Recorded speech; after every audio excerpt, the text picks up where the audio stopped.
السلام علیکم ورحمۃ اللہ وبرکاتہ۔ بچوں، آج ہم پڑھیں گے مضمون ماحول کا مطالعہ۔ آج ہم حسی اعضاء اور ان کے کام کے بارے میں دیکھیں گے بچوں۔ تو بچوں، سب سے پہلے ہم دیکھیں گے حسی اعضاء کسے کہتے ہیں۔ حسی اعضاء یعنی کیا بچوں؟ حسی اعضاء یعنی ایسے اعضاء جس کی مدد سے ہمیں آس پاس کی معلومات ملتی ہے۔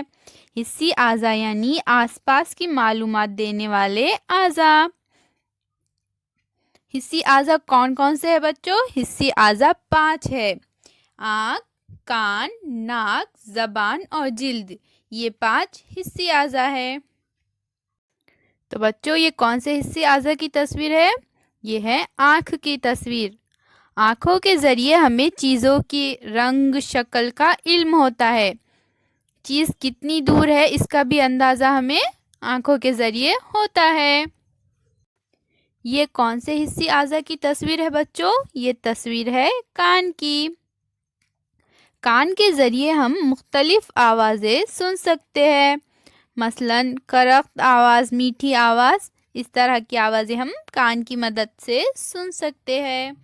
آواز کس طرف سے آ رہی ہے اس کا علم بھی ہمیں کان کی وجہ سے ہی ہوتا ہے۔ اب یہ ہمارے کون سے حسی اعضاء کی تصویر ہے بچوں؟ یہ تصویر ہے زبان کی۔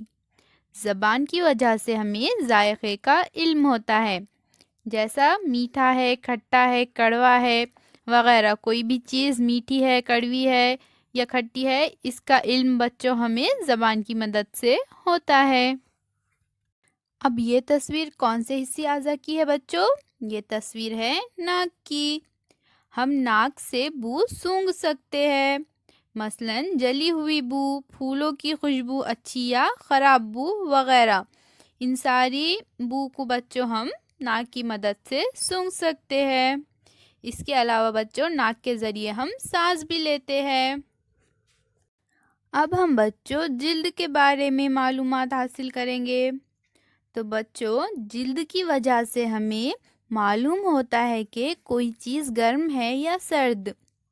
جیسا کہ بچوں اس تصویر میں دکھایا گیا ہے، اس بالٹی میں پانی ہے اور یہ دادا جی بالٹی میں ہاتھ ڈال کر دیکھ رہے ہیں کہ پانی گرم ہے یا سرد ہے۔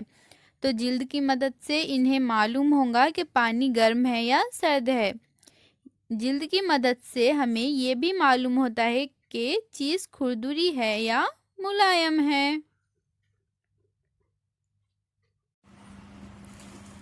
اب ہم مشق کریں گے بچوں۔ مندرجہ ذیل سوالوں کے جوابات دیجیے۔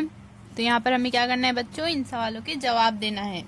تو ہمارا پہلا سوال ہے نمبر 1، آنکھ اس حسی عضو کا استعمال کن کن کاموں کے لیے ہوتا ہے؟ تو ابھی ہم نے دیکھا ہے بچوں، آنکھ کا استعمال ہم دیکھنے کے لیے کرتے ہیں۔ آنکھ کے ذریعے ہمیں چیزوں کی رنگ، شکل کا علم ہوتا ہے۔ چیز کتنی دور ہے اس کا علم بھی ہمیں آنکھ کے ذریعے ہوتا ہے۔ نمبر 2، کان اس حسی عضو کا استعمال کن کن کاموں کے لیے ہوتا ہے؟ تو کان کا استعمال بچوں آواز سننے کے لیے ہوتا ہے۔ کان کے ذریعے ہمیں پتہ چلتا ہے کہ آواز کس سمت سے آ رہی ہے۔ نمبر 3، ناک اس حسی عضو کا استعمال کن کن کاموں کے لیے ہوتا ہے؟ تو بچوں ناک کا استعمال کن کن کاموں کے لیے ہوتا ہے؟ ناک کا استعمال بو سونگھنے کے لیے ہوتا ہے۔ بو کیسی ہے؟ جلی ہوئی بو ہے، پھولوں کی خوشبو ہے، اچھی یا خراب بو وغیرہ کا علم ہمیں ناک کے ذریعے ہوتا ہے۔ نمبر 4، جلد اس حسی عضو کو کس کام کے لیے استعمال میں لایا جاتا ہے؟ تو بچوں جلد کی وجہ سے ہمیں معلوم ہوتا ہے کہ کوئی چیز گرم ہے یا سرد، کوئی چیز کھردری ہے یا ملائم۔ ان سب چیزوں کا علم ہمیں جلد کے ذریعے ہوتا ہے۔ نمبر 5، زبان اس حسی عضو کو کس کام کے لیے استعمال میں لایا جاتا ہے؟ تو اس کا جواب ہے بچوں زبان کا استعمال ذائقے کے لیے کرتے ہیں۔ زبان سے ہمیں پتہ چلتا ہے کہ چیز کا ذائقہ کیسا ہے، چیز میٹھی ہے، کھٹی ہے یا کڑوی ہے۔ اس کا علم ہمیں زبان کے ذریعے ہوتا ہے۔ اللہ حافظ بچوں۔